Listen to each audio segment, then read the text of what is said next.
Start with a thinking question. The people of the North and the South thought that this conflict would be over in a matter of months. Most of them did.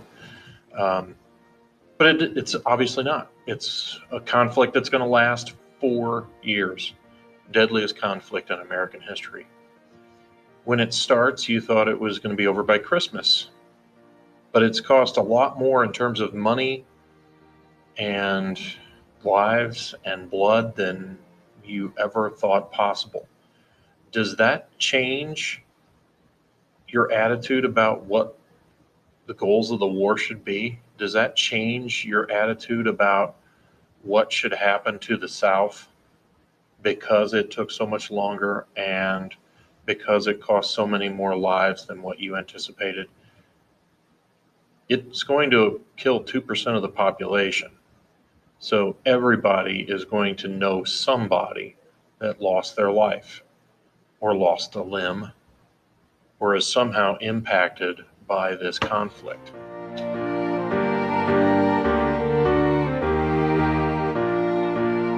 So here's the thing. Remember, we have to go back to what we're looking at here, the causes of the war and what do they want out of it. Slavery is the cause of the war. All the other things that we've talked about that are causes of the war all go back to slavery. All right, so states' rights, again, the states' rights issue that was the primary issue between the North and the South was a question about states' rights to control slavery. Differences of opinions about tariffs have their root in the fact that one region of the country has an economy based on slavery where they're not interested in promoting domestic industry as much as the North is. So slavery is the cause of the war. And remember, it was the election of Abraham Lincoln as the leader of the Republican Party that drives this as well. The Southern Democrats are certain that Lincoln and the Republicans are after their slaves, so that's why they are going to leave the Union. Now, Lincoln is personally opposed to slavery. Prior to the Civil War, he had spoken about returning blacks back to Africa, which is kind of a weird concept to say out loud because most slaves had never been in Africa. They're Americans, they're born here. That idea never gets really far into this. We know that he had spoken before the war that he was not a believer in racial equality. Lincoln's going to go a long way. He's going to come a long way on that issue in the war. And his personal evolution is quite remarkable when you go back and you look at the Civil War, see how far Abraham Lincoln comes on the issue of equality throughout the war too. When the war begins, when he's asked, why don't you go after slavery? Everybody knows that slavery is the issue. He's challenged by Horace Greeley, a major New York editor. Why don't you do this? Why don't you go after slavery? One thing he talks about is that he doesn't feel like he has the constitutional authority to do that. It's as much as slavery is hated by Lincoln and the Republicans, there's no power in the Constitution for the president just to wipe out slavery. That is not a constitutional power of his. And he answers Greeley, and just there's the quote on the screen. If I could win the war by freeing no slaves, I would do it. If I could win the war by freeing all of the slaves, I would do it. And if I could win the war by freeing some of the slaves and the others, I would also do that. When he says win the war, what he's talking about is maintaining the Union, putting the country back together. That the Southern states are not going to be allowed to walk away and form the Confederate States of America. That is his primary concern when the war erupts. He's personally opposed to slavery, and he probably recognizes that slavery is what's driving this, but he does not have the constitutional authority to attack it. And his first and foremost responsibility is to put the country back together. He's also not a dictator. And if, when the war first breaks out, if he would have stated as his goal, hey, we're going after slavery, remember what we talked about, the average Northerner's attitude about slavery. That's not what they're after here. Again, most of them are kind of, it's not a fan, but not my problem either. And so if he would have said, hey, we're charging into this war to attack slavery, he would have lost a tremendous amount of support, including the state of Missouri, along with the state of Kentucky and Maryland. Those are Delaware, major border states that were slave states that he's able to keep as part of the Union. And so if he says, hey, we're going after slavery, bye-bye to those 4 states, and that's not a loss that he can afford to absorb at that point. To lose those 4 states is probably to lose the war. So he's only focusing on putting the Union back together at this point.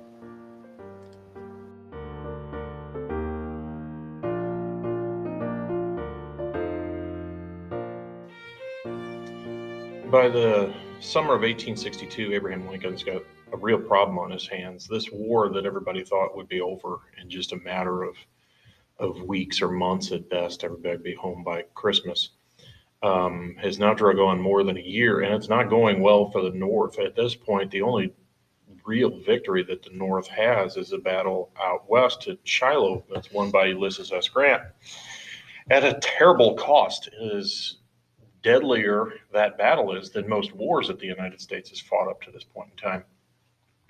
So the Union, despite all the advantages that they have that we've established, they pretty much have everything going for them, is not winning this war. And one of the things that's really frustrating for Lincoln is that he's got a general that seems like doesn't really want to fight. After the beginning of the war, it's a disastrous loss at Bull Run. Lincoln hires a general by the name of George McClellan. McClellan knows how to organize an army. He knows how to build the army into something really impressive. It's called the Army of the Potomac, the river that goes right by Washington, D.C. And once he's got it built, doesn't seem to really want to use it to fight. Lincoln at one point says, if General McClellan doesn't want to use the army, I'd wonder if I can borrow it for a time.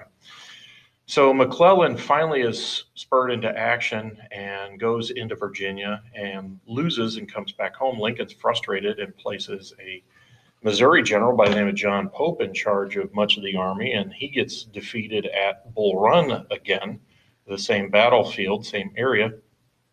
Lincoln is incredibly frustrated. At this point, it looks like the Confederacy might actually get the support of European countries, just like the United States did during the American Revolution. Great Britain and France, recognizing that a divided, weakened United States might be in their best interests moving forward, is thinking about recognizing the Confederacy, plus opening their markets back up to all the cotton that the Confederacy has. The problem is they don't want to jump the gun. They don't want to recognize the South if the South is going to be defeated. So, and create all kinds of bad blood between the United States and, those countries, potentially leading to a war. So they're looking for the Confederacy to win a couple more battles before they recognize them. Lincoln's also losing the support of the people of the North. There's a lot of people up north that are talking about peace, that maybe we should just let the Confederacy go. So he needs to find something that is going to motivate his people, give them something greater than just a vague inclination of constitutional authority over state governments to fight for. And he wants to make the war about slavery. In the summer of 1862, he tells his cabinet that he wants to emancipate the slaves in areas that are under Confederate control, which is something that he feels like he can do as a war power. The president has a lot more powers during war than what they have during times of peace. And the argument is that you have the authority to do what you will with contraband, those things that you take from the enemy, property that you take from the enemy. And so the argument is the Southerners consider slaves as property, and as a result of this conflict, that if the North can take possession of that property, those contraband, they can do with them as they see fit. So he would like to free the slaves. But the problem is his cabinet tells him, look, if you do it now, it's just going to look like we're getting our butts kicked, and this is just one last attempt to try and turn the tide of war. This is something that needs to be done from a position of strength, not from a position of weakness. That's the message that his cabinet tells him. And so he finally agrees. I'll wait for a victory. The end result, the victory that he looks for, is the Battle of Antietam. Now, I'll give you a little bit of heads up on this before the next slide, which is going to have a video for you to watch about Antietam. McClellan finds out Lee's plans beforehand. Lee decides to invade the North in the fall of 1862, late summer, fall of 1862. His idea is that he's going to go win the war, not just not lose it. He's going to go win it. He's on this string of victories, so he decides that he's going to invade the North, take Baltimore, Philadelphia, Washington, D.C., and then dictate terms. So he decides to invade the North. He goes into Maryland, and Robert E. Lee finds it more difficult when he invades the North because no longer is it really home field advantage, and not necessarily everybody's out to help him. And you make mistakes. And so while he's on the move north, he has his army split out in 3 different segments, and he issues a directive, an order, telling them these different parts of the army where they're going to get together and listing where they are. And the way that works back then, you didn't have telephones. You had to write multiple copies of the order. And one of the people on his staff decides to keep a copy of the order because he realizes that this could be like a memento, a huge souvenir moving forward, because Lee plans to win the war with this next battle. The guy leaves the order behind. As the army pulls out, he forgets his jacket, and the order rather is in his jacket, wrapped up in 3 cigars. The soldier that finds it there, Barton Mitchell, is first excited because he's got some free cigars, and he looks at it like bonus, free cigars. Then he realizes that he's got Lee's battle plan. He's got Lee's army described in detail, all split up. This is what the Northern Army needs. They have at their disposal now this knowledge that will allow them to destroy Lee's army. He goes up the chain of command. He goes to McClellan. What does he do with it? Nothing. For almost a day.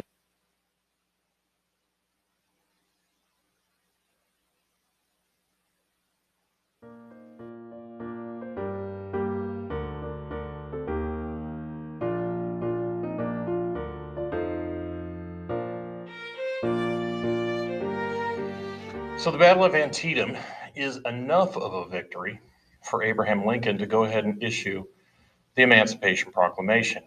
He is furious that it is not more of a victory. Later on, he finds out everything that McClellan had going for him and finds out just how little he was able to accomplish. Now, it is a victory, and Lee is driven from northern soil, but that's not what the goal of the war is, not to just drive the Confederate Army from northern soil. It's to defeat it, to conquer the South, to win the war.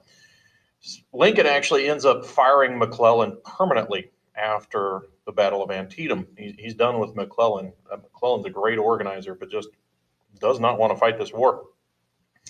That's a great question in history, that still is thrown around, is what motivates George McClellan? Is he a coward?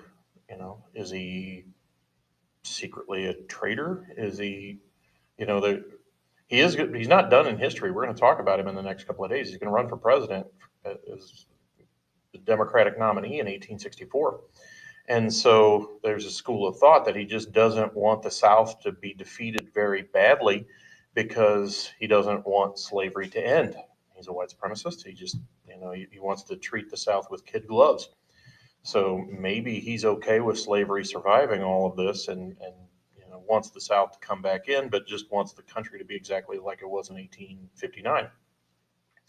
So that's a good question. What motivates George McClellan? Why doesn't he do more with this?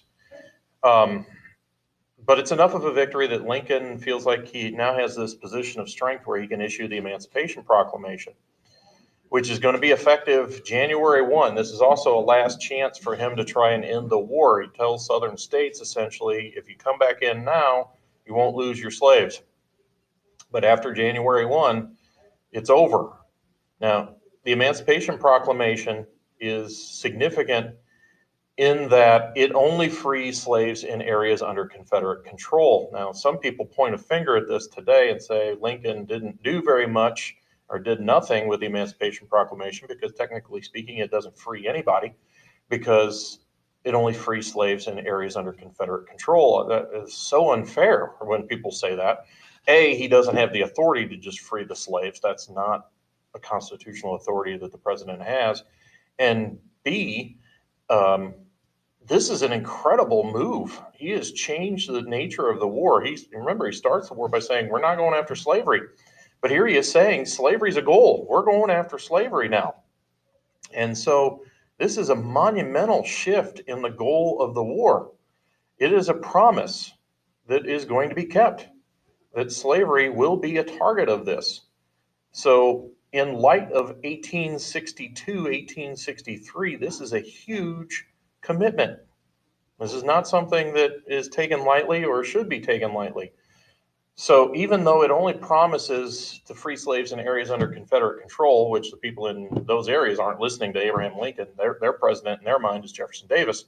So that's why it doesn't free anybody. They're not going to say, well, that's it, slavery's over. They're fighting the war to not have to listen to Abraham Lincoln. But this is also successful, not just in history as this promise that the Civil War is now about slavery. Now it's about putting the country back together, restoring the Union, and freeing the slaves. That's where this is going. The other thing or things that it takes care of is this is going to keep Great Britain and France out of the war. Great Britain and France have both outlawed slavery at this point. That was one of the things that made them uncomfortable about supporting the South. And Lincoln has now made this a war about slavery versus getting rid of slavery. And that pretty much ends any thought of Great Britain and France sending any assistance to the Confederacy, which they were counting on, just like the Americans got a whole bunch of help from the French during the American Revolution. Without that help, we probably don't defeat the British. So that's out the window. Great Britain and France are going to sit this one out. They're not going to help the Confederacy. The other thing that it does is that it gives many Northerners, not all. Remember, we had that whole spectrum of attitudes about slavery and, what to do with African Americans by white Northerners, what the slavery question, as it was termed at the time, that now feel like there's something greater that they're fighting for. We're, fighting for a new birth of freedom, as Lincoln's later going to term it. Okay.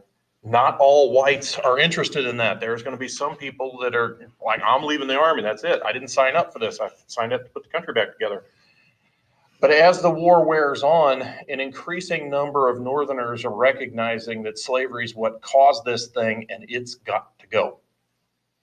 And so it's also successful in giving people a greater cause to fight for in the North instead of some vague inclination of the supremacy clause that the national government is more powerful than states' governments. This is a higher moral that Lincoln has made this war about freeing the slaves. Okay.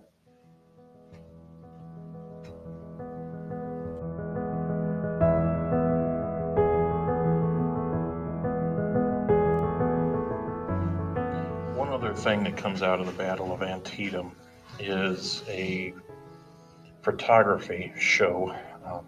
There's a photographer by the name of Alexander Gardner that takes photographs of the Battle of Antietam in the days right after the battle is over. And if this is the first time in American history that people back home get to see the results of a battle.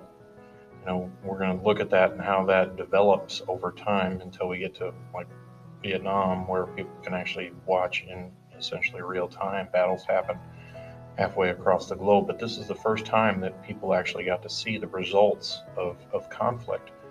And in a lot of people's minds up to this point in time, there was kind of this romantic notion about what war was. Civil War is going to disabuse a lot of people of that notion, and one of the things that does it more than anything else is The Dead of Antietam show that is going to be put on in New York City after the battle. And it is it is hard for people to look at. It is hard for people still to look at because, it's a grainy black and white photo from our perspective today. But you got to remember, each one of those people in that picture was somebody's son, and in a lot of cases, somebody's husband and father as well.